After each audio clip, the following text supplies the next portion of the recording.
Jai friends, I'm Anuj. I hope you are doing well. Today I'm going to discuss the outcome of the G7 summit which is held in France. France में held हुई है आपकी G7 summit और क्या क्या outcome निकले हैं इनको हम लोग डिस्कस करने वाले हैं। जैसा कि पता है कि इंडिया जो है 8 सालों से इंडिया को बुलाया जा रहा है और इंडिया पार्टिसिपेट कर रहा है लास्ट 8 ईयर से। तो क्या क्या आउटकम है इंडिया के साथ, क्या क्या जो है आपकी बातें हुई हैं या फिर क्या basically memorandum of understanding sign किए गए हैं, क्या किन मुद्दों पर बात हुई है, उनको हम लोग डिस्कस करने वाले हैं G7 समिट के अंतर्गत। तो प्राइम मिनिस्टर नरेंद्र मोदी, जैसा कि आपको पता है कि prime minister Narendra Modi in France, तो अगर बात करें to attend the G7 summit, quick guide to the G7 India's, जो आपका एंगेजमेंट है वो क्या दिखाता है उसको हम लोग समझने वाले हैं। स्टूडेंट्स याद रखिएगा।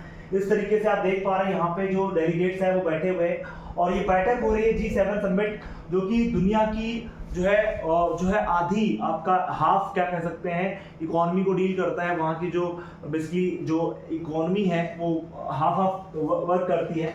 तो कितनी बड़ी एक लार्ज अर्थव्यवस्था है उसको हम लोग देखने वाले हैं। यहाँ पे देख रहे हैं व्हाट इज G7 है क्या। तो first we should understand the G7 है क्या, इसके बारे में जानते हैं, फिर हम लोग डिस्कस करते हैं कि G7 के बारे में।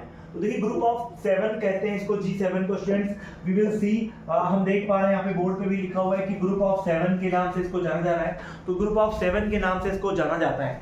तो अगर हम बात करें, इनफॉर्मल ग्रुपिंग है, एक प्रकार का इनफॉर्मल ग्रुपिंग है of the advanced industrial economies. Origin हुआ है 1975 में। इनिशियल में केवल G6 थे, बाद में एक कंट्री यानी कि जो कनाडा है आकर के जुड़ा और बन गए G7। और फिर आकर के 2008 में हमने देखा था कि रशिया जुड़ा था एंड फिर हमारे हो गए थे G8। बट 2014 में रशिया ने क्रीमिया को कैप्चराइज कर लिया, बिकॉज क्रीमिया के पास मिनरल्स थे, क्रीमिया के पास लॉट ऑफ जो है आपके मिनरल्स के साथ साथ वहाँ की स्ट्रेटेजिक लोकेशन वगैरह थी।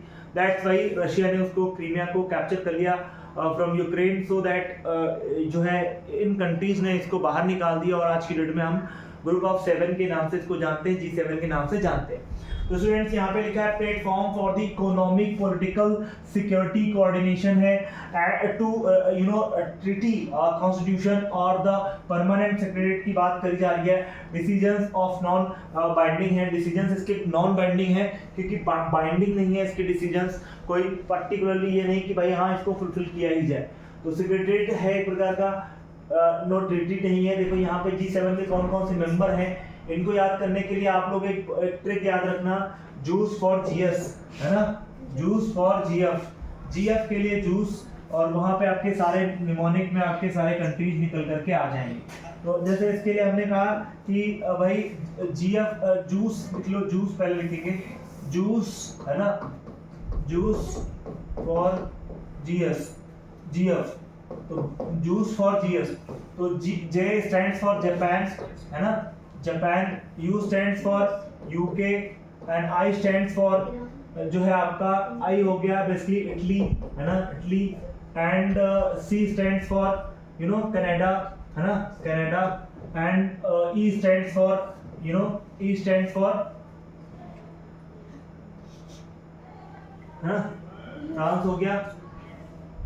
U stands for UK, U stands for, एक मिनट स्टूडेंट जरा फिर से देख लेते हैं इनके मेंबर्स को। जूस फॉर GS ही था स्टूडेंट। चलो अभी हम देख रहे हैं इसके, पहले हम इसको देख लेते हैं। अब इन कंट्री देखिए, यहाँ पे कंट्री लिखे हुए हैं। अब जब कंट्री लिखे हुए हैं तो हम निमोनिक बना लेते हैं। यहाँ पे देखो निमोनिक बना रहा हूँ मैं, एटलीस्ट आप निमोनिक बना लें तो आपको जब तक याद रहेगा। देखो जूस फॉर GF अब कह रहे हैं, तो जूस की स्पेलिंग ये होगी जूस फॉर GS है ना। तो J स्टैंड्स फॉर जापान, देखो जापान हो गया, जापान हो गया। U स्टैंड्स फॉर UK हो गया, I stands for Italy, C stands for Canada, E stands for, E नहीं है, जूस है ना, जूस ठीक। और GF में G stands for Germany, F stands for France. हो गया सारा। और यूनाइटेड किंगडम हो गया। अच्छा अच्छा अच्छा अच्छा अच्छा, ये हो सकता है।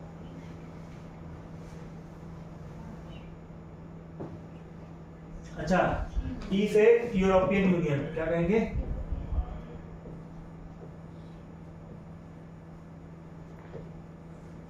चलो ठीक है, आज हम लोग क्या करते हैं, रह रखते हैं जो हमें काम कर रहा है इसमें, तो अब ना करो तुम लोग।